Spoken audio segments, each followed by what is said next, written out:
자, 경연제도. 경연이란 그 언로 정치와 관련해서 언로, 말의 길이 있다 이러는데,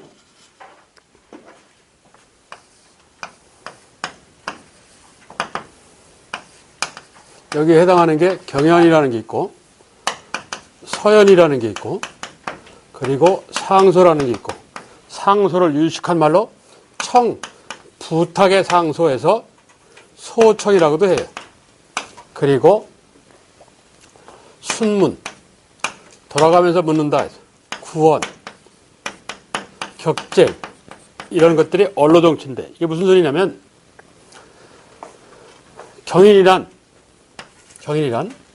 임금하고 신하가 만나서 하루에 최소한 한 번 이상 학문토론, 정책토론하는 걸 경연이라고 해요.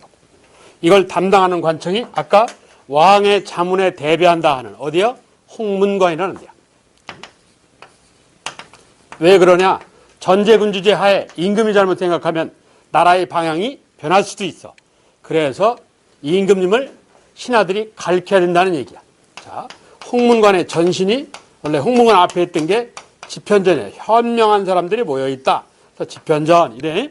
그래서 세종이 죽고 난데 이 단종이라는 사람이 임금이 됐을 때 이 세종의 세 번째 아들, 즉 단종의 동생인 수양대군이 권력을 잡으려 하니까 집현전의 학자들이 성삼문 같은 사람이 반발한단 말이야.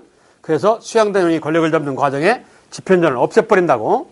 그랬다가 손자인 성종임금 때 부활을 했는데 할아버지 세조가 없앤 걸 그대로 부활시키면 할아버지가 죽었지만 할아버지한테 대드는 거 아니야. 그래서 이름을 살짝 바꿨어. 그게 홍문관이야.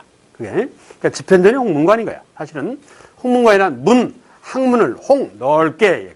학문을 넓힌다 이런 뜻이야. 홍문관이.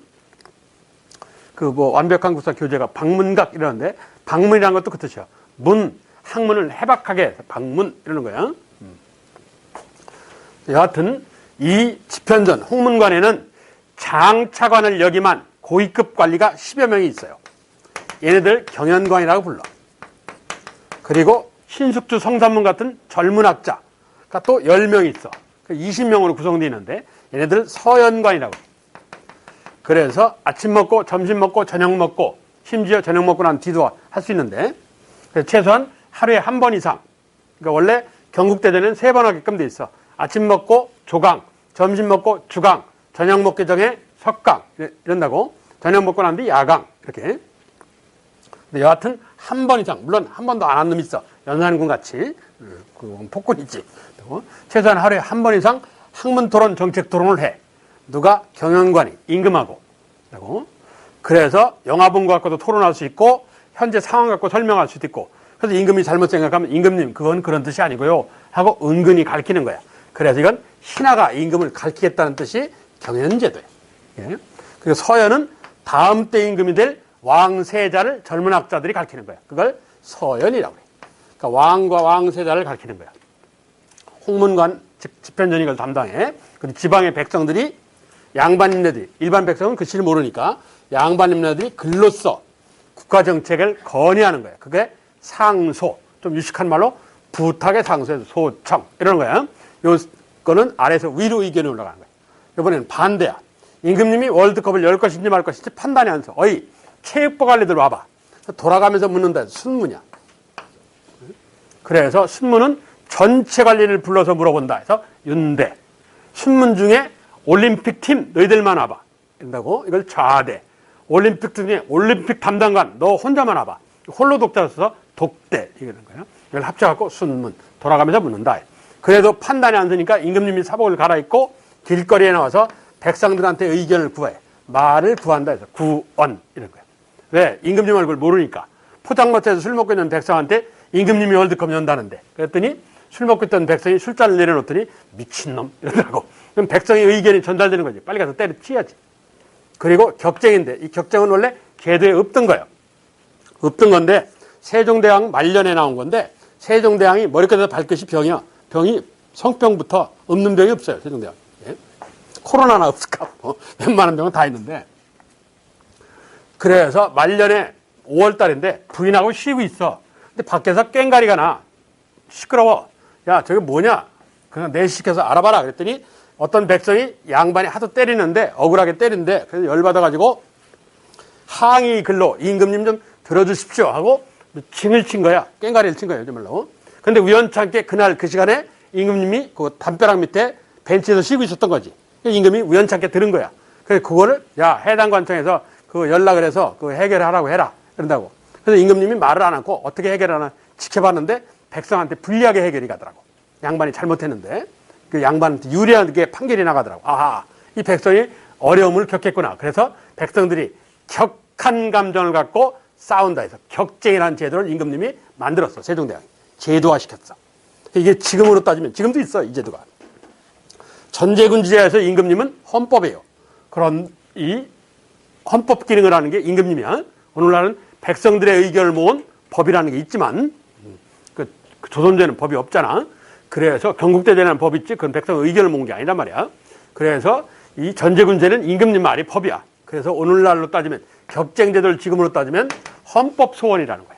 자유평등에 각한 헌법에서 보장된 권리를 내가 부당하게 침해를 당했으니까 나 이의 신청한다. 그게 헌법 소원이야. 예? 이걸 담당하는 데가 헌법재판소죠. 헌재라고 그래. 그래서 헌법소원제도야. 그러니까 이 격쟁제도를 시험을 내면 헌법재판소 내지는 헌법소원을 설명할 거라고. 그러니까 여기에 해당하는 조선조의 제도를 찾아가면 격쟁이라는 걸 찾아야 돼. 왜? 어차피 조선에 대한 질문이니까 국사가 답이요. 격쟁하는 게. 격쟁은 뭐라고? 헌법소원 기능에 해당돼. 한 10여 년 전쯤에 논산훈련소에서 병사가 쉬는 시간에 공중전에다 집에 전화를 했어. 근데 부대장이, 중대장이 불러갖고 통신보안에 위배했다고 그러면서 운동장 10바퀴 이걸 시킨 거야. 그러니까 얘가 열받았어. 그래서 헌법재판소에다가 이의제기를 했어. 아니, 통신의 자유가 있는데 왜 나를 내가 그랬다고 뭐 업무 시간에 한 것도 아니고 쉬는 시간에 공중전에서 전화했는데 내가 무슨 군사보안을 위배하는 거냐. 재판을 걸었어. 이겼어요. 그래서 지금 군인들한테 저녁 때 휴대폰 준다고. 그 이유가 이것 때문이요. 걔가 헌법소원에서 이겼기 때문이에요. 그게. 이 헌법이 기본법이거든. 모든 법의 최상위법이고 가장 기본법이란 말이야. 그래서 통신의 자유, 자유 중에 하나의 통신의 자유라는 게 있잖아. 그런 사연이야. 그게. 오늘날 따지면 그렇다 하는 얘기야. 자, 경연 담당관청이 어디라고? 홍문관이야. 경연 담당관청이. 기억을 해. 자, 이게 조선조 중앙정치야. 그리고 하단에 대가제 하고 설명을 해놨는데, 그러면 좀 이따 한 장을 넘기면 142페이지. 고려는 관례들이 1품에서부터 9품까지, 1등급에서 9등급까지 있어요. 고려는. 그런데 1등급도 9등급도 정종으로 나눠. 그럼 어떻게 되느냐? 298, 18개가 되지. 정 1품, 종 1품, 정 9품, 종 9품. 그러면 298, 18개가 돼. 근데 조선은 30개야. 더 많아, 조선은. 어떻게 30개가 나오느냐? 자, 그걸 설명할게. 거기 봐봐. 1에서부터 9품까지 있죠. 그런데 정종으로 나뉘었죠. 그럼 298, 18개지. 그런데 거기 잘 보면 진하게 표시된 데가 있어. 진하게. 종 6품까지가 진하게 돼 있죠. 그 안에 내용을 봐봐. 거기. 자, 일단 정 1품 봐봐. 정 1품. 정 1품 보시면 거기 문반에 대광, 보국, 숭록대보 이렇게 돼 있죠.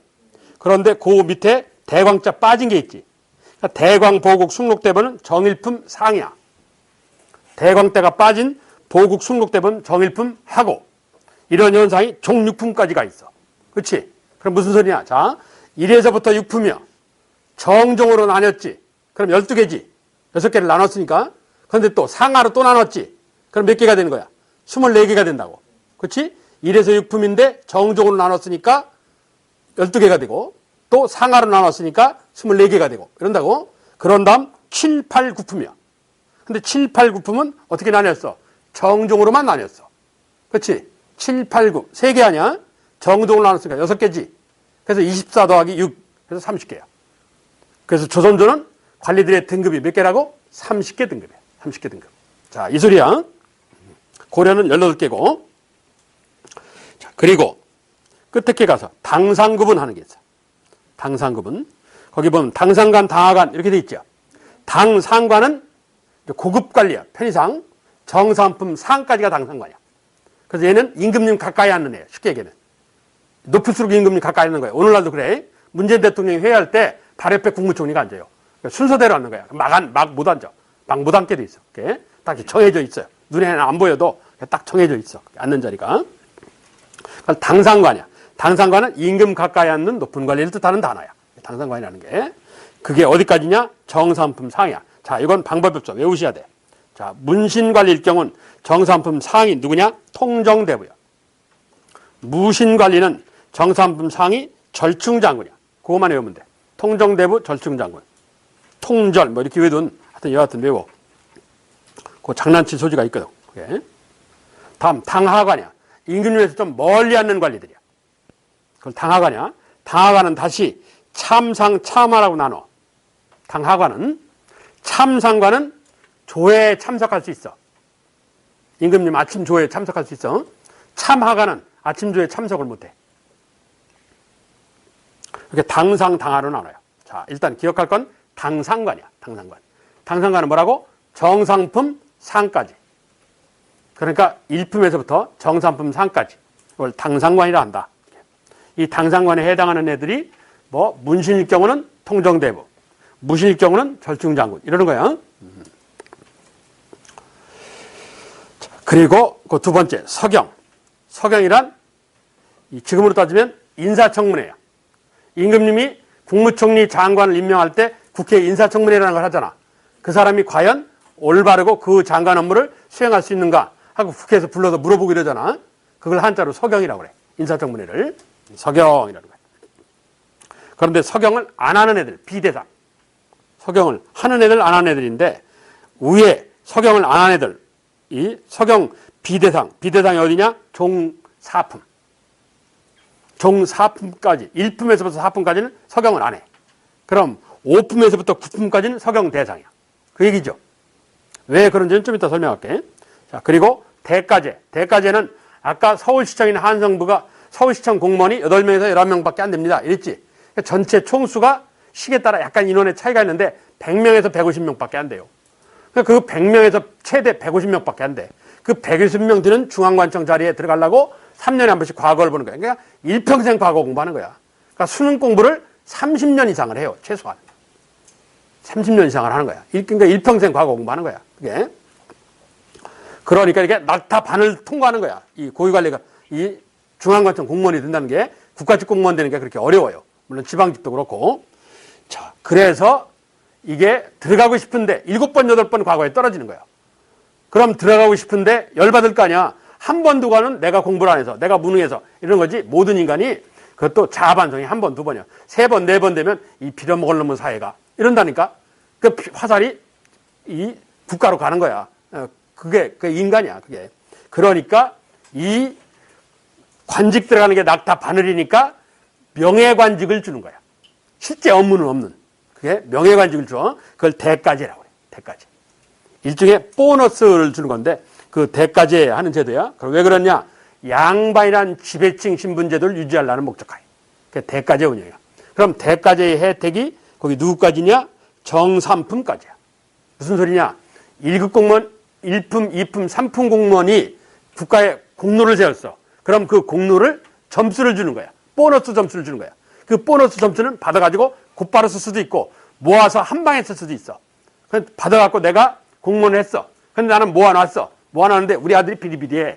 그래서 내가 퇴직하면서 나 이거 쓸게요. 몇 점인데 6점 이랬어. 그럼 6점을 아들 하나한테 몰빵을 하는 거야. 그러면 종 9품에서부터 6계단을 쭉 올라가는 거야.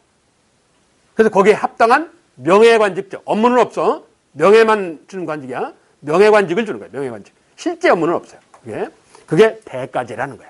그게.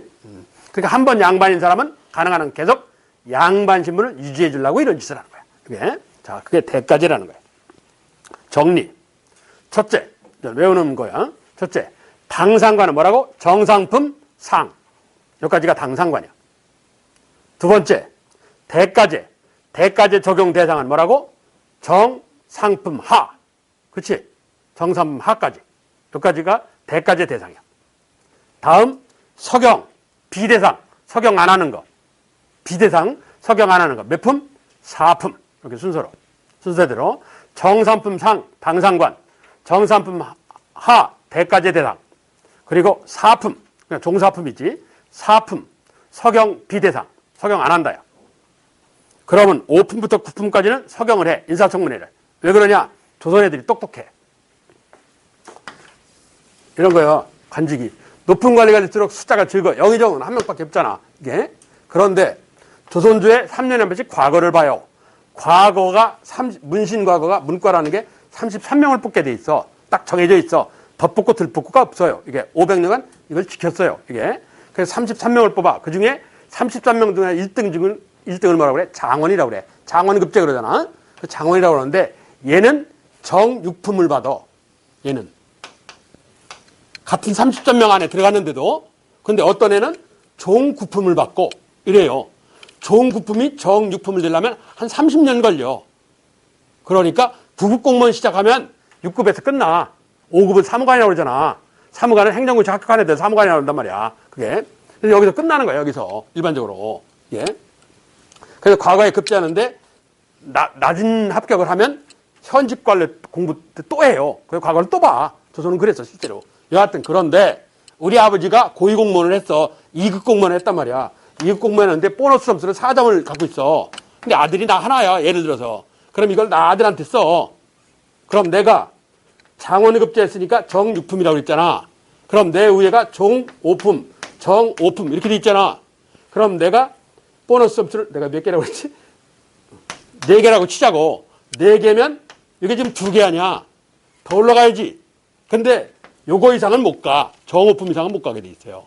보너스 점수가 80점이어도 이게 최고로 올라갈 수 있는 선이 정오품까지 올라가. 그러면 정오품까지는 내가 장원을 급제했는데 우리 아버지 보너스 점수로 정오품이 될 수 있지. 그런데 중앙관청에서는 이 인간을 처음 보지. 얘가 처음 건지게 들은 놈 아니야. 그러니까 얘가 어떤 놈인지는 알아야지. 조선이라는 나라가 똑똑한 나라야. 그래서 이 인사청문회 대상은 여기에 해당하는 애들이 인사청문회 대상이야. 왜? 처음 본 놈들이니까. 그런데 여기서부터는 숫자가 뜬단 말이야. 그러니까 얘는 이미 봤던 놈이란 말이야. 인사청문회를 했고. 그리고 숫자도 몇 명 안 돼. 그러니까 얘네들은 항시 볼 수 있어. 어떤 짓을 하는지. 그러니까 얘네들은 굳이 인사청문회를 할 필요가 없는 거예요. 그게. 그래서 처음 본 놈이고 잘 모르는 놈은 인사청문회 하고 오늘날 같이 서울시청 공무원이 몇만 명씩 되면 현실가 어렵지. 그러니까 고위공무원만 인사청문회 하는 거야. 장관급 이상만 하는 거예요, 요즘은. 그 옛날에는 인원이 얼마 안 되니까 하급 공무원도 합쳐봐야 몇십 명 안 되니까 얘들을 인사청문회 하는 거야, 얘들을. 그래서 인사청문회 대상이 5품에서부터 9품까지가 인사청문회 대상이고 4품부터 1품까지는 인사청문회를 안 해요. 이게 얘가 4품에서 2품 올라갔다. 그래도 인사청문회 안 하는 거야. 1품 올라갔다. 인사청문회 안 해요. 이런다는 얘기야. 기억을 해야 돼. 자, 당상관은 정삼품 상, 대까지는 정삼품 하 이랬다고. 그리고 서경은 4품까지는 인사청문회를 안 한다. 얘기야. 그렇게 외우면 돼. 그렇게. 자, 그게 중앙관청제도에 입각한 관직표야. 그게. 자, 그리고 옆에 143쪽. 이 완벽한 국사 이 책 쓴 이 친구가 본인 수업하기 편하게 하려고 이렇게 좀 편성을 바꿔놨는데, 지금 임의로. 어쩔 수 없이 나도 그대로 따라는 가는데. 자, 그 정치구조의 변화. 16세기, 15세기 성종이라고 경국대전을 완성한 임금이 있어. 훌륭한 성군이 있어. 그 뒤에 아들 예종이라는 애가 비리비리해서 임금을 오래 못해. 그 뒤에 훌륭하신 성종의 아들이라네. 성종의 아들 누가 나타나냐? 연산군이 등장하지. 맨날 놀아. 특히 성균관 서울대학교에 가서 잔치를 해. 기생불러다가 공부를 안 하고. 그러니까 의도적으로 이런 못된 짓을 해. 물론 경연 안 해요. 이게. 그리고 관리 부인을 데려다가 강간을 하고. 그러니까 관리가 지 승진하려고 지 부인을 바치는 경우도 있고. 이게 연산군 때야. 개판이야, 개판. 이게. 그래서 연산군 때는 연산군에 대해서 찝으면 잘못하면 집안이 멸문을 당해. 그래서 이 어떤 현상이 벌어지냐. 이걸 신원패라고 그러는데 관리들이 이렇게 명찰 같은 걸 차요. 거기 뭐라고 되어 있냐. 내가 제일 좋아하는 말인데 이게 중국 이 진나라 때 풍도라는 사람이 한 말인데 입은 화의 문이고 혀는 몸음되는 칼이다. 이런 말이 있었어. 내가 살아보니까 그랬다고. 내 입이 나한테 오는 모든 화근의 원인이야. 내 입에서 나간 거야. 내 혀는 내 몸을 패. 결국 내가 한 말이 나한테 돌아와. 이 얘기야. 그 SNS 그래서 함부로 하는 거 아니야. 그건 다 내가 한 말 아니야. 그냥 나한테 돌아온다니까. 그래서 내가 살아보니까 그렇더라고. 그러니까 말 공기가 돈이 안 들지. 사실은 돈 안 들는데 무서워요. 제일 무서운 게 그 말이에요. 돈 안 든다고 막 말 한마디 하는데 1,000원씩 받아봐. 말 한마디 함부로 안 해. 그럴 거 아니야. 돈 안 드는 게 진짜 무서운 거야. 돈 드는 것보다 돈 드는 건 돈 내고 말면 그뿐이잖아. 근데 돈 안 드는 건 내가 무한 책임을 져야 돼. 사실은 그게. 그러니까 말 함부로 하는 거 아니야. 내가 살아보니까 또 그래요. 그게. 내가 이게 제일 좋아하는 말인데 이게. 이런 말이 연산군 때 써 있어. 왜? 말 함부로 하다가 죽임을 당하니까. 그래 이 연산군이 이걸 차고 모든 군관 안에 근무하는 사람들은 다 차고 다녀라 이런다고. 이걸 신원패라고 부르는데 이걸 그래서 군관 안에서는 말하는 걸 금해야 돼. 그래서 군관 안에서는 금한다야. 말하는 걸. 그러면 뭔 얘기를 들었는데 말을 못 하잖아. 그래서 신드롬, 증상이 생겼어. 그걸 뭐라고 그래? 여러분도 써요. 야, 그거 어떻게 써? 아유, 나 글쎄 그걸 잘 모르는데. 그래서 뭐라고 그래? 증상에서 궁금증 하는 말이 생겼어. 군관에서는 말하는 걸 금한다 하는 증상. 얘기야. 이게 연산군 때 나온 말. 예. 이게 궁금증의 사연인데. 그렇게 막간 임금이 나타나. 그런데 이걸 누구? 스시마, 대마도에서는 왜그들도 알아요. 그러니까 왜그는 스시마, 대마도라는 데는 93%가 삼림이야. 사람은 7%에서 살아요. 그러니까 근본적으로 배고파. 우리나라는 70%가 산악인데, 그런데 대마도는 93%가 산악이야. 7%만 사람 살아. 그러니까 기본적으로 배고픈 동네야. 동네 자체가 그래요. 그러니까 틈만 나면 훔치러 오는 거야. 얘가. 그게 스시마 대마도의 사연인데, 그러니까 15세기 말 16세기 연산군, 그리고 16세기 훈구파 살인파가 집단 패싸움하고 졌고 50년간 이러니까 16세기에 왜구가 자꾸 쳐들어오기 시작해. 북쪽에는 여진족이 찝쩍거리기 시작하고 이러는 거야. 그래서 북방에 대한 임시회의관청이 나와. 자, 이게 비변사인데, 비변사는 그 옆에 보시면 원래 그렇게까지 쓸 필요 없는데 잔뜩 써놨네. 비변사는 이래.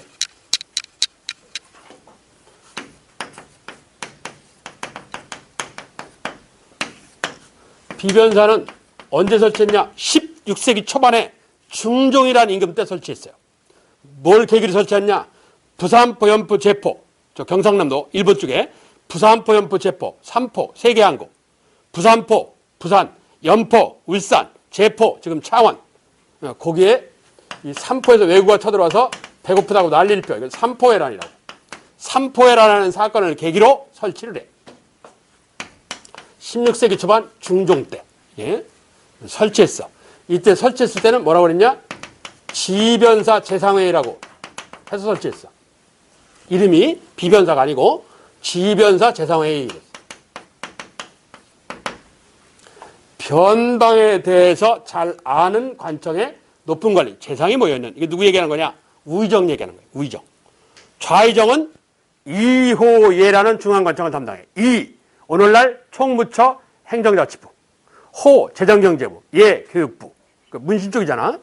그런데 우의정은 병형 공부를 담당해. 병 군사병자 국방부, 형 법무부, 공 건설부 이런 거예요. 그건 우의정이 담당하는 거예요. 이렇게 영의정은 총괄하고. 그래서 지변사 변방에 대해서 잘 아는 그런 무슨 소리야? 국방부 얘기야. 그래서 우의정 얘기야. 우의정이 우두머리가 돼서 국가에 난리가 나면 회의를 하는 회의기구가 있어. 회의기구가. 그래서 얘는 성격이 뭐냐? 임시 군사회의야.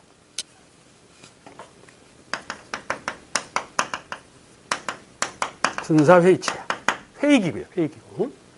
이런 형태를 설치했다가 이걸 나중에 비변사라는 이름을 만드는데, 실제 비변사라는 이름하에 관청이 설치된 건, 설치는 항상 설치해서 상설화라고 그래. 정식 관청으로 자리를 잡은 거야. 대표 전화번호도 있고 이름도 있고 여직원도 있고 근무하고 이러는 거야. 이건 어떤 일이 있을 때만 잠깐 모였다가 그 일이 끝나면 헤어지는 거고, 이건 정식, 요즘 말로 정식 관청이 되는 걸 상설화라고 그래. 항상 설치 이러는 거야. 실질적으로는 다음 때 임금인 명종이라는 임금 때, 중종의 아들 명종 임금 때 1550원이었는데 이게 을면이야. 을면에 왜구가 쳐들어와서 난리를 폈어. 전라도 일대에서. 그걸 을묘해변이라고 해요. 16세기 명종 임금 때. 그래서 이걸 정식관청으로, 이걸 상설화 이러는 거야. 비변사는 중종 때 삼포회라는 사건으로 이 임시회의 형태로 설치했다가 명종 때 을묘배라는 사건을 계기로 정식관청이 되었다. 그런 뒤에 다음 때 임금인 선조임금 때 하는 업무가 늘어요. 확대. 이래. 선조 때. 뭐를 계기로 했느냐? 임진왜란을 계기로. 임진왜란을 계기로. 1592년 임진왜란에서 1594년부터 3년간 휴전기간이 있었어. 그래서 이 앞에 3년간 전쟁 중에 많은 사람이 죽었어. 근데 많은 시체를 치웠을 거 아니야? 그런데 산에 있는 시체를 미처 못 치우고 이런다고. 그래서 국가의 난리를 수습해야 돼. 일종의 국난수습위원회. 국가의 난리를 수습하자 해서 국난수습위원회. 이해하기 쉽게 얘기하면 이 소리야. 이 건물이 3초 전에 무너졌어. 물론 여러분도 죽고 나도 죽고 다 죽든지 땅에 묻혔어. 그러면 청주시 국가에서 요 인근에다가 빨리 시체 수습해야 되고 빨리 이게 사람들 차지할 거 아니야. 그 옆에다가 이 진상조사위원회 내지는 수습위원회를 설치할 거 아니야. 그러니까 일종의 국가에 난리 났으니까 수습위원회를 설치했다는 얘기야. 그런데 이게 시간이 없고 돈이 없어. 난리가 있었기 때문에 임진왜란에는 그러니까 기존 관청 중에 별로 하는 일이 없는 관청을 찾았더니 비변사라는 임시관청이 있더라 이거야. 그 비변사라는 관청이 있더라. 비변사라는 이름을 바꾼 거예요. 국난수습위원회. 이 얘기야. 그래서 국가의 난리까지 수습을 하는 거야. 얘가. 그랬다가 임진왜란이 끝나고 난 뒤 17세기. 그럼 이걸 없애야 되는데 없애지 않고 그대로 써먹는 거야. 그래서 어떤 일까지 벌어지냐? 모든 업무를 비변사가 하게 돼. 의정부라는 관청이 하는 게 아니라 비변사가 해요. 그래서 이건 인조임금 때 17세기 인조임금 이래로 그래서 이걸 뭐라고 그러냐? 일반 정치 업무, 이걸 줄여서 정무라고 그러는데 정치 업무까지 담당. 공주님 결혼식도 담당해. 그 비변사는 사실 공주님 결혼식하고 관계없는 데 아니야. 그러니까 공주님 결혼식, 지도 제작 이런 것까지 담당하는 관청이 비변사가. 그러니까 조선조 후기에 모든 일을 다 여기서 관리를 한 거야. 모든 일. 그래서 하는 일이 많아졌어. 권력이 강화됐어. 여기에 한술 더 떠. 그랬다가 최고 권력기구가 돼. 거기 해놨어. 이게 언제냐? 19세기 세도 정치 때.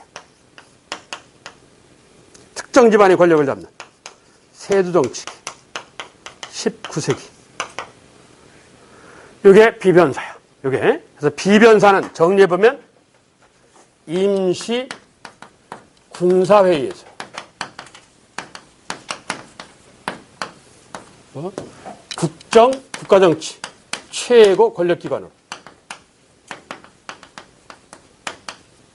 이렇게 변했어. 비변사는 임시 군사회의에서 국정 최고 권력기관으로. 그럼 이런 현상이 벌어지면 왕권은 강화되거냐 약화되거냐? 약화되지. 당연히. 왕권 약화를 초래해. 그런데 이런 현상이 조선조에 처음 나온 거 아니야. 고려 때도 있었어. 뭐가 있었느냐? 고려에도 이런 모습을 보인 데가 있었어. 임시군사회의체에서 출발. 국가정치 최고 권력기관이 됐다. 그게 뭐예요? 고려의 도병마사라는 거야. 도병마사가 도평의사다로 이렇게 된다고. 그래서 고려 도병마사하고 조선 비변사는 공통점이 있어. 첫째, 임시군사회의에서 국가정치 최고 권력기관이 되었다는 공통점. 두 번째, 왕권 약화를 가져왔다는 공통점. 이러는 거야.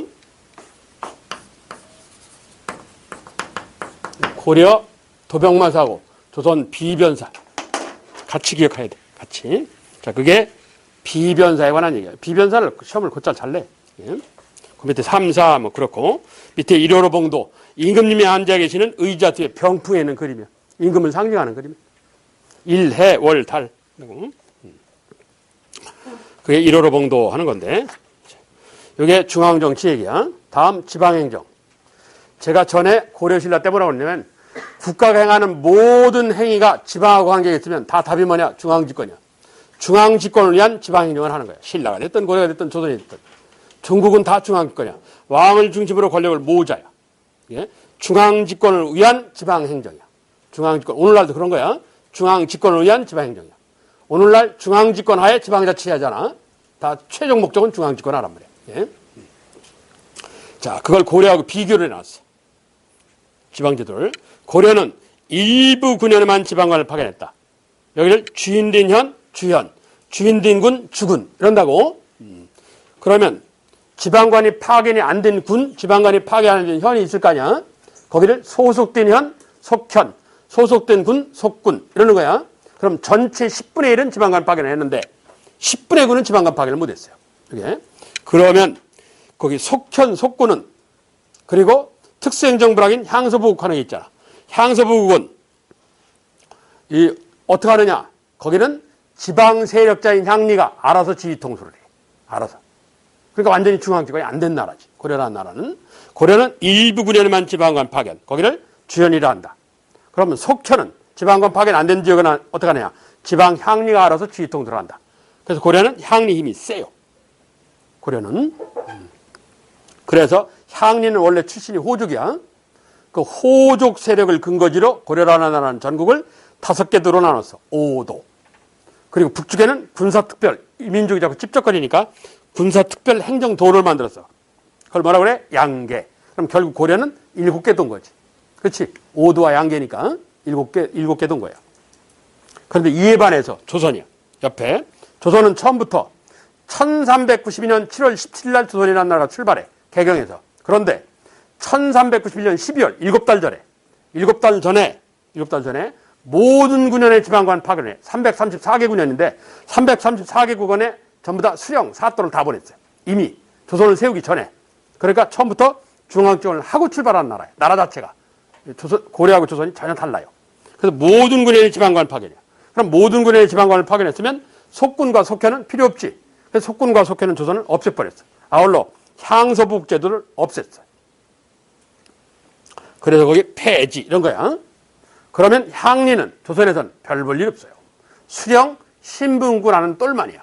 그래서 수령이 청주시장에 부르면 잽싸게 태워야 돼. 그러면 멀리 살면 태우기가 힘들 거 아니야. 어디서 살아? 관청 앞에 가서 사는 거지. 그래서 뭐라고 그래? 아전이라고. 관아 앞에 산다고 그래서 앞전자를 써갖고 아전이라고 부르는 거야. 고려 향리를 아전이라고 그래. 관청 앞에 산다고 그래서.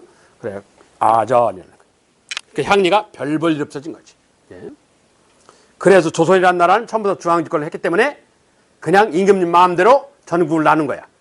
인구와 토지를 기준으로 차대고 잘라버린 거야. 그냥. 그러니까 지방 세력이 별 볼 일 없어진 거지. 그래서 전국을 8개도 뭐 8도, 태종 때 조선 8도 이래. 그래서 충청도, 뭐 전라도 이런단 말이야. 그러니까 이 고려 때는 5도 양계 7도야. 조선은 8도고. 그럼 왜 8도가 되냐? 수도 인근인 경기가 한양으로 천도하면서 수도 인근 지역이니까 거기가 커진 거야. 거기가 커져서 지방으로 떨어져 나간 거야. 일부 지방이. 그래서 경기도가 된 거야. 그러니까 경기가 있고 경기도가 있어요. 경기하고 경기도는 달라. 그래서 경기도라는 지방이 새롭게 생긴 거야. 이게 한양 인근에서. 그래서 8도가 된 거야. 그래서 조선 8도의 사연이야. 그중 충청도라는 그 지역이 고려 때는 양광도라고 그랬는데 충청도라는 용어는 조선에서 나온 거야.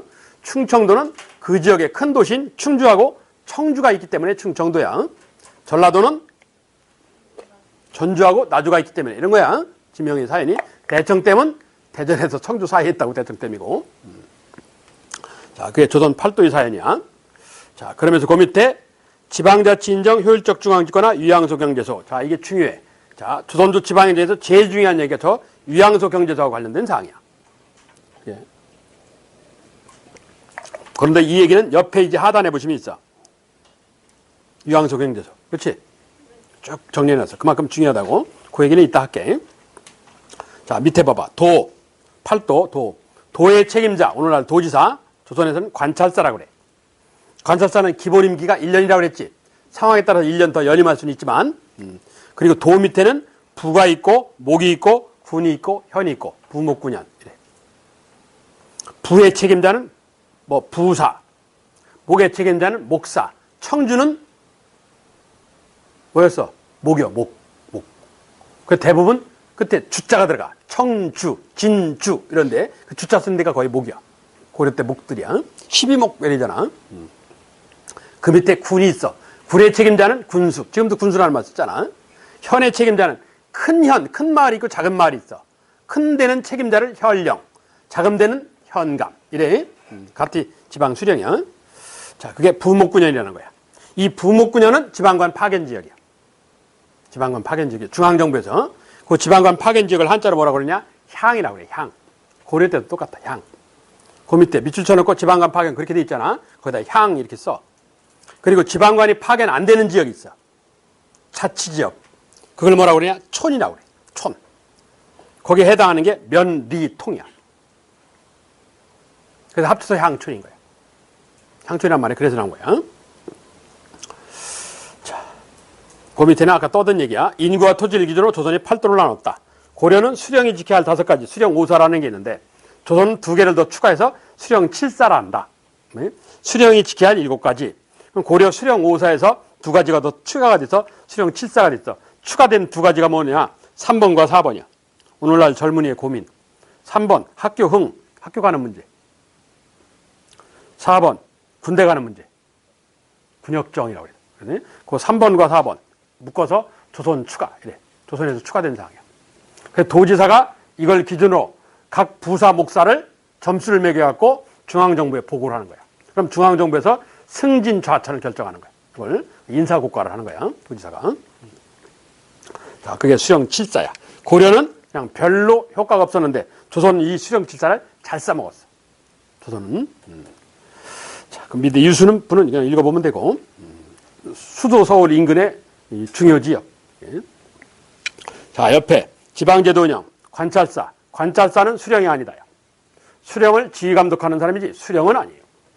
자, 관찰사는 그 점이 제일 중요해. 수령이 아니다.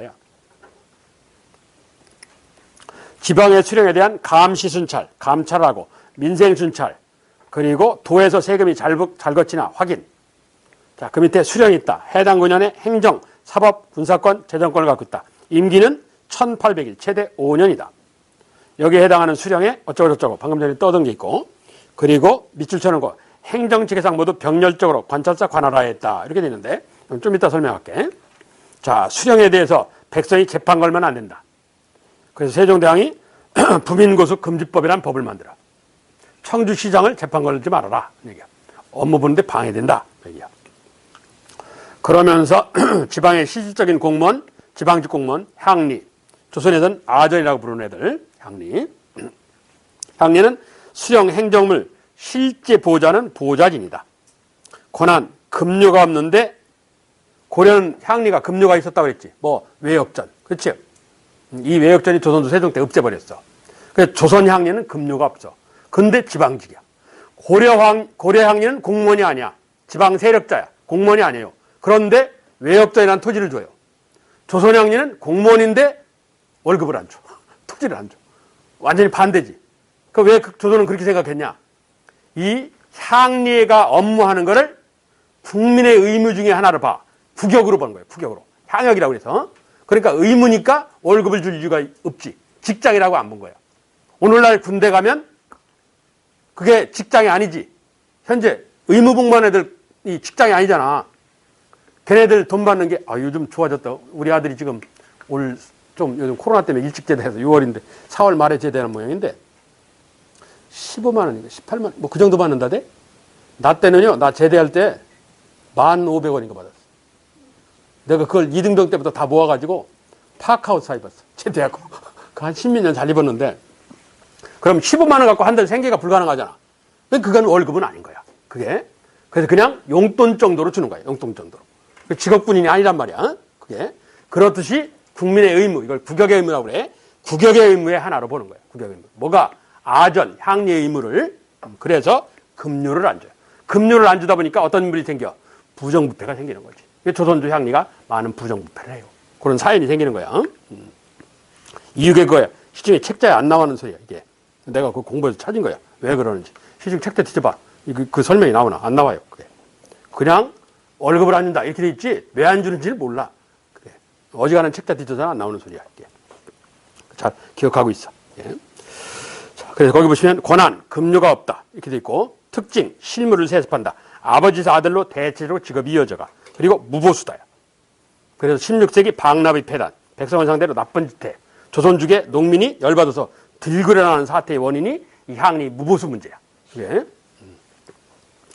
그러니까 이게 많은 사회 문제를 불러일으키니까 세종대왕이 법을 만들었어. 그 법이 뭐냐? 원약 향리 이 처벌법이야. 백성들한테 원망을 듣고 악독한, 원악이라는 게 그 말이야. 그러니까 요즘 말로 하면 부정부패 공무원 처벌법, 이게 원악향리 처벌법인 게.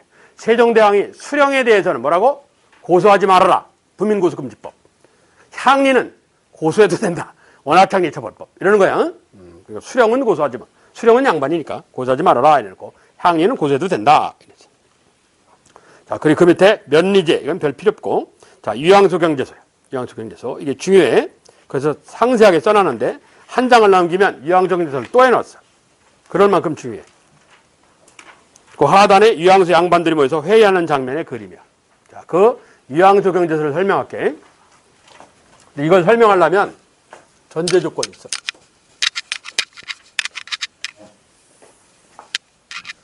백제 근축왕 때 만든 거라고 추정을 해. 기록은 없는데 이제 추정이. 이게 뭐냐? 중앙정부가 지방 세력자가 들고 일어나면 나라가 혼란해질 수 있어요. 그래서 이게 5개인데 지방 세력에 대한 통제책이 있어. 혹은 견제책 이런 상관없는데. 자, 이게 첫째 백제야. 백제 근축왕 때 시작했을 거라고 추정을 하는데 이게 완성된 게 공주제 때, 공주제 때 무령왕이라는 왕이야. 무령왕 때 원래 단어 뜻이 성이라는 건데 성이라는 다섯을 갖고 있는 22군데 지방 세력자가 들고 일어나는 걸 감시하는 게 있어. 그래서 왕족, 왕자, 정부 고위 관리를 지방으로 파견했어. 감시 감독하라고. 이걸 뭐라고 그래? 22 단노제라고 불러. 이게 지방 세력 견제책이야. 그리고 통일신라로 오면 이것도 정확하게 언제부터 실시했는지는 몰라. 기록이 확실치가 않아서. 통일신라 신문왕 때 보면 뭐가 있냐? 상경하에서. 신문왕 이전에 있었을 건데 상경하에서 지키는 관리에서 상경하에서 지키는 관리에서 상수리제도. 전에 설명할 때 내가 뭐라고 했냐면 인질극 제도다 이랬어. 지방에 있는 애를 인질로 삼았다. 너 수도 서울에 1년간 와 있어라. 상경하에서 지키는 관리제도에서 상수리 이런다고 그랬어. 그리고 신라가 삼국을 통일했어. 그 영토가 넓어졌어. 그러면 수도는 정중앙에 있어야 되는데 경주로 한쪽으로 치우쳐져 있잖아.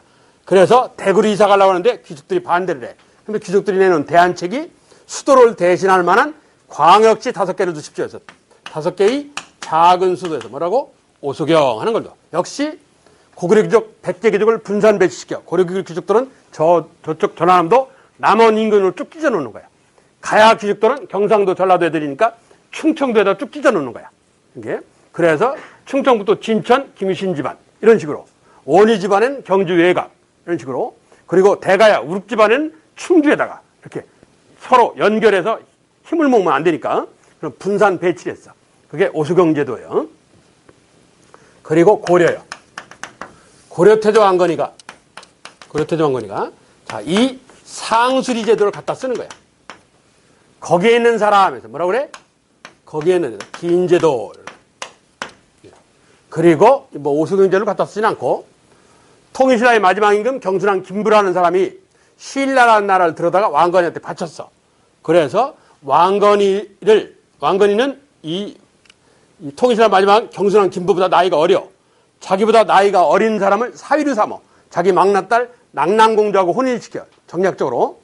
그러니까 장인보다 사이가 나이가 많아. 완전히 뒤집어졌어 이게. 그래서 경순왕을 너는 경주에서 신라 땅 경주에서 임금을 했으니까 수도인 개경에 살던 경주에 살던 사는 데는 관여하지 않을 테니까 단 경주 지역에 대해서 책임을 져라. 그래서 이 통일신라의 마지막 임금 경순왕 김부라는 사람을 임명한 데부터 시작하는 심사하여 살피는 관리제도를 뒀어요. 이걸 사심관제도라고 해요. 이건 최대 4명까지 둘 수 있어. 최대. 그러니까 내가 청주 출신이다. 그럼 나를 청주 사심관으로 보낼 수 있어. 내 처갓집이 청주다. 그럼 나를 청주 사심관으로 보낼 수 있어. 내 외갓집이 청주다. 그래도 사심관으로 보낼 수 있어. 이렇게. 그리고 이걸 사심관제도라고 해요. 자, 이게 고려태조 왕건 때 처음 나온 제도예요. 이게. 이렇게 5개가 지방세력 통제책이야. 이건 중앙집권이 제대로 안 됐을 때 나온 제도들. 5개가. 22단노제도, 상수리제도, 오수경제도, 그리고 고려의 기인사심관, 지방세력 통제책. 이 소리야, 여기까지가. 그런데 고려가 11세기 중반에 전성균주인 문종 때 중앙집권체제가 완성이 됐어. 성종 때 중앙집권체제의 기초공사를 끝내놓고 문종 때 100년대에 완성을 했어. 문종 때 완성이 됐으니까 이 지방세력 통제책이 필요 없는 거야. 왜? 중앙집권이 제대로 되면 이게 필요 없단 말이야. 이게 중앙집권이 제대로 됐었으니까 없애야 되는데 없애지를 않고 11세기 중반 문종 때 최충이라는 신하가 문종이 없애려고 하니까 그걸 뭘 없애십니까? 이러는 거야. 왜? 그냥 제도를 그대로 놔두고요. 하는 일을 바꾸세요. 지방세력 통제를 하지 말고 그냥 심부름꾼으로 이용하십시오. 이러는 거야. 그래서 이 긴 제도를 중앙지방 심부름 제도로 이용을 해요. 중앙지방 심부름 제도로. 이걸 연락기능이라고. 그러니까 하는 일이 바뀐 거야. 지방세력 통제책에서 중앙지방 심부름 기능으로 기능이 변화했어. 긴 선상법이라는 법을 만들었는데 그건 몰라도 되고. 여하튼 11세기 중반에 이게 바뀌었어. 지방세력 통제에서 연락기능으로 바뀌었어. 그래서 조선으로 와요. 그래서 조선에서는 이 긴 제도가 연락기능으로 바뀌어서 조선까지 유지가 되는 거야. 그게 뭐냐? 지방에서 중앙으로 공무원을 파견 근무시키는 제도. 지금도 해요. 지금도 있어, 지금도. 서울경찰서에서 서울이 관저에 있는 이방제도에서 그걸 경절이 제도라고 그래. 그리고 지방은 또 이런 것도 있어. 군청에서 충청부터 도청으로 보내는 제도가 있어. 충청부터 도청으로. 도청을 가명이라고 그래. 그래서 이건 영절이라고 불러. 군청에서 도청으로 보내면 영절이 이런 거야. 도청에서 중앙으로 보내면 서울경찰 경절이 이러는 거야. 지금도 있어. 충청북도가 서울에 중앙관청에, 지금 세종시 서울의 중앙관청에 공무원을 파견해 놨어. 왜? 박근혜 대통령 시절에 재정경제부 장관한테 가서 운영비 주세요. 이거보다는 최순실이한테 가서 운영비 주세요. 이게 낫지. 최순실이가 힘이 세니까. 그럴 거 아니야. 그러니까 서울에 어떤 놈이 힘센지를 알아야 돼. 그걸 알고 있어야 돼. 그래야 제대로 가서 제대로 아부를 하지. 예? 그래서 지방관청에서 서울에다가 공무원을 파견 근무시켜 놨다고. 지금도 하는 제도예요, 이게. 그게 경절이 혹은 영절이 제도라는 거야. 그렇게 지금까지 쓰여, 이 제도는. 그리고 아까 얘기했다시피 조선이라는 나라는 1391년 12월 조선이라는 나라가 들어오기 7개월 전에 이미 334개국 년에 지방관 파견했어. 완전히 중앙집권을 하고 출발을 해. 그러니까 이 제도가 필요 없는 거야. 제도가 필요 없어서 얘들아 집에 가라 이랬어. 고려 말에 1391년 뭐 연도는 별 필요 없는데 조선이라고 해도 상관없고 고려 말에 너희들 집에 가 이랬어. 왜? 지방 출신자들한테 뭐 그 지방을 감시 감독하라는 게 사심관이야. 근데 집에 가 이랬더니 일부는 예 알았습니다 해서 집에 가요. 그래 향촌에 머물러 보따리 싸갖고 지방으로 내려왔어. 내려온 사람들이 있어. 그래서 청주에 내려왔어.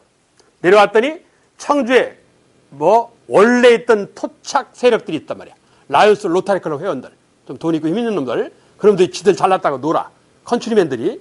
그러니까 얘네들은 이 서울에 사심관 하던 놈들끼리 따로 모인 거야. 따로 모여서 청주 카페변에서 모였어. 모여갖고 야 저놈들하고 놀지 말고 저건 시골 놈들이니까 우리끼리 놀자. 물론 이 사람들 다 청주하고 관련 있는 사람들이야. 그래서 얘네들이 자기들이 청주를 생각하는 모임을 만들었어. 그 모임을 뭐라고 하냐? 향촌에 머물게 되는 사람들의 모임에서 유양소라고 그래.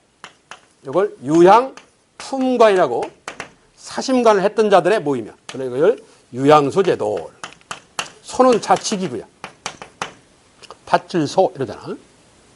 그런데 일부는 저는요 애가 학교 다니는데요 아직 졸업을 못해서요 고향으로 못 가요. 그래서 거주한다. 서울에 거경 품관들이 있어. 서울에 머물고 있던 사심관 출신들이 있어. 얘네들은 그냥 서울에 살아. 그러니까 지방으로 내려가라 그러는데 그 서울에 지방으로 안 내려가고 서울에 살면 국가는 열받잖아. 그럼 너희 좀 일 좀 해. 뭔데요? 얘네들 통해서 각 지방의 얘기를 들어서 나한테 연락을 해. 이런다고. 그래서 예 알았습니다. 그래서 얘들은 뭐라고 하냐? 서울에 있는 자치기구에서 경제소라는 걸 만들어요. 그래서 이 사심관이 고려말 경제소와 유양소로 갈려요. 경제소와 유양소로. 중요한 건 경제소, 유양소 얘기인데 그중에 가장 중요한 건 이 유양소예요. 지금 대한민국에 있어. 물론 경제소도 지금 대한민국에 있고 경제소는 시험을 안 내고 시험을 내면 유양소는 낼 수 있어요. 유양소는. 자, 일단 요 5개는 뭐라고? 지방세력 통제칙, 지방세력 견제칙. 22단 노제, 상수리 오수경, 기인사심관. 지방세력 통제칙. 그리고 조선은 사심관이 고려 말에 편의상 조선에 2개로 갈렸다. 뭐 지방과 관련된 유양소, 중앙과 관련된 경제소 이렇게 갈라져. 자, 그중 유양소 얘기야. 이번에는 조선이란 나라야. 조선에 지방관을 내려버렸는데 원칙이 있어. 임기에 제한을 한다. 임기제, 출신진명 금지, 상피제 이런다고 그랬지. 자, 내가 청주시장을 왔어요. 그럼 나는 청주 출신이 아닌 거지. 상피제 어긋나니까 내가 청주 수령으로 왔어. 그래서 청주시청에 가서 업무 보고를 받아, 부하들한테. 그런데 그날 저녁에 어디 연락이 와요. 청주시 유지들이, 돈 있고 힘 있는 애들, 유지들이 나를 초대해. 왜? 신임 수령이, 청주 출신이 아닌 놈이니까 신임 수령이 왔으면 이놈이 어떤 성질을 갖고 있고 청주에서 어떤 행정을 펼지를 알아야 되잖아. 그러니까 좀 눈치를 봐야 된단 말이야. 소위 요즘 말로 간보기를 좀 해야 된단 말이야. 그래서 청주시 유지 모임이 뭐냐? 유양소라는 거야. 유양소가 나를 초대해. 그 유양소의 장을 앉아있는 우두머리다 해서 좌수라고 그래.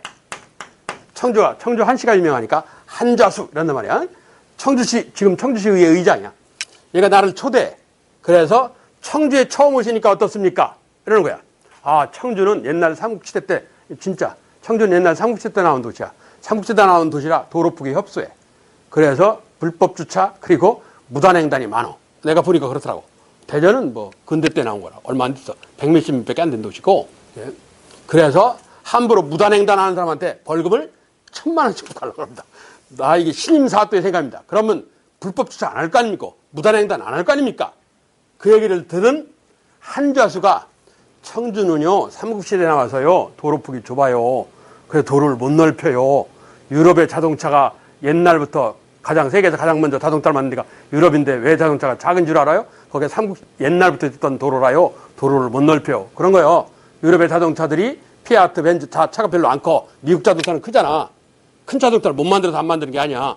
도로에서 맞추다 보니까 크게 못 만든 거예요. 미국은 200년밖에 안 됐으니까 도로가 널찍널찍하니까 차를 크게 만드는 거고 그런 거예요. 그게 기술력의 차이가 아니야. 도로라는 역사적 사연의 차이야. 예. 여하튼 그렇게 설명을 해. 그래서 수령이 무단횡단 이 불법 주차하는데 벌금을 1000만 원씩 부과하려고 했던 거를 유양소 한자수의 얘기를 듣고 포기를 해. 그러면 이걸 수령 입장에서 봐라. 수령 입장에서 보면 유양소가 자기를 도와준 거지. 그래서 보좌해 준 거야. 도와준 거야. 이게 수령의 생각이야. 그런데 유양소의 입장에서 보면 저 멍청한 수령놈이 멍청한 짓 하는 걸 막은 거지. 관여를 한 거야. 그러니까 입장의 차이야. 이게. 그런데 이 수령이 어제까지는 일을 열심히 하더니 최근 2달 사이는 맨날 놀아. 그러면 청주시 발전에 방해가 된단 말이야. 청주시장이 제대로 일을 안 하면. 그러니까 이때는 유양소가 중앙에다가 연락을 해요. 연락 기능이 있어. 어디 연락하냐? 한자수의 청주고등학교 친구야. 그런데 얼마 전까지 행정자치부 장관 하다가 서울에서 퇴직해서 서울에서 살고 있는 애가 있어. 걔한테 연락을 해. 그래서 걔한테 서울로 연락해. 너 뭐하냐? 바둑 두고 있는데? 이러는 거야. 야, 청주시장 막 갔다? 이러는 거예요. 그럼 자기 고향에 사또가 맛이 갔대. 그럼 청주시 발전에 도움이 안 되잖아. 그러니까 후배인 현직 장관 혹은 임금님 만날 일 있으면 임금님한테 곧바로 얘기하는 거야. 청주시장 맛이 갔습니다. 이러는 거야. 그래서 정부, 즉 왕한테 연락을 하는 거야. 이게 누구냐? 경제소예요. 경제소도 책임자를 좌수라고 불러. 총무는 별감이라고. 여기도 별감 이러는 거예요. 이게 유양소 경제소야. 그래서 유양소는 수령의 행정에 관여할 수 있다 해서 이걸 뭐라고 그래? 향촌자치 이런 거. 지방자치 기능이 있다고 보는 거야. 그래서 유양소가 중요해. 향촌자치. 경제소는 유양소를 통해서 지방의 얘기를 다 들어서 임금님한테 보고하는 기능이 있어. 그래서 정부 앞잡이 기능을 해. 이걸 효율적, 효과적, 중앙집권화 기능이다. 그런 거야. 그래서 임금님은 334개국 년에 지방관을 다 보냈어. 334명의 지방관이 1년 360일 일을 잘하나 잘못하를 감시 감독할 책임이 임금한테 있어. 그런데 임금은 서울시 한복판에서 다 알아요. 부산시장이 청주시장이 어떤 짓을 하는지 다 알아. 약간의 지방자치를 인정하는 척하면서 효과적으로 연락을 다 받기 때문에 그런다고. 그래서 그 임금님 앞잡이가 경제소예요. 예? 효율적 중앙집권화. 중요한 건 유양소예요. 유양소. 예? 유양소는 무슨 기능? 향촌자치. 지구로 따지면 지방자치. 그래서 유양소를 현재 대한민국에서 찾아라. 그러면 뭐요? 청주시 의회야. 청주시 의회가 유양소야. 지방의회가. 한다고. 지방의회에 해당돼. 이것도 있는데 이건 시험 안 내. 여러분하고는 별 필요가 없고. 이거는 시험 낼 수 있어. 유양소는. 그래서 유양소 양반님들이 모여서 회의하는 걸 향촌의 회의다 해서 향회 이렇게 불러. 저 그림이 향회하는 장면. 청주시 의회가 향회하는 거지. 그렇지? 청주시 의회 회의하는 장면이야. 일종의 지금으로 따지면. 자, 이게 조선조 지방에 관한 얘기야. 가장 중요한 얘기는 뭐라고? 유양소와 관련된 사항이야. 유양소와 관련된.